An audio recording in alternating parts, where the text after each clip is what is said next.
Gas সিলিন্ডারের দিন শেষ এবং সিলিন্ডারের জন্য দীর্ঘ প্রতীক্ষা এবং সিলিন্ডারের জন্য পথ চেয়ে বসে থাকা এই দিনের অবসান হতে চলেছে। তার কারণ ইন্ডিয়ান অয়েল আদানি গ্যাস তারা নিয়ে আসতে চলেছে বাড়ি বাড়ি পাইপলাইনের মাধ্যমে গ্যাসের সুবিধা, এবং তারই আনুষ্ঠানিক উদ্বোধন হলো গতকাল দুর্গাপুর ইস্পাত নগরীর সেল কোঅপারেটিভ এলাকায়।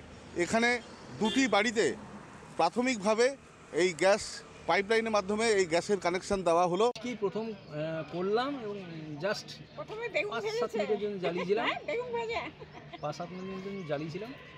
কেমন মনে হলো? গ্যাস তো আমার তো খুব খারাপ মনে হলো না, ভালোই মনে একই রকমই লাগলো? একই সেম একদম। ফ্লেমটাও একদম ব্লু কালারের ফ্লেম আছে। আর শুধু একটা নাকি ওভেনে কি ওদের পয়েন্ট চেঞ্জ করলো, দিয়ে তারপরে এটা হলো। রাজ্যে যেহেতু এই প্রজেক্টটা হচ্ছিল না, তাই জন্য এর কোনো পলিসি ছিল না। সেই পলিসিটা গত বছরে রাজ্য সেটা প্রণয়ন করেছেন, এবং এই পলিসির জন্য শুধু ইন্ডিয়ান অয়েল আদানি গ্যাস নয়, আমরা Indian oil Adani gas petroleum মন্ত্রক থেকে পূর্ব বর্ধমান পশ্চিম বর্ধমান জেলাব্যাপী এই যে প্রজেক্টটা হবে তার জন্য অথরাইজেশন পেয়েছি।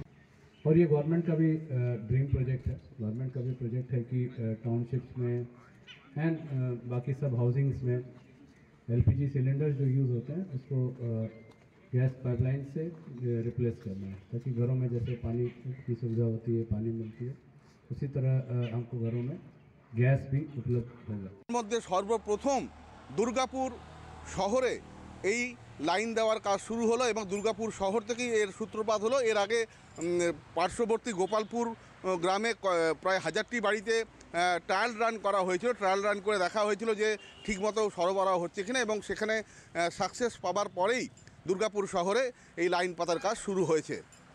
আমার শহর দুর্গাপুর থেকে সঞ্জীব সুই, কলকাতা টিভি।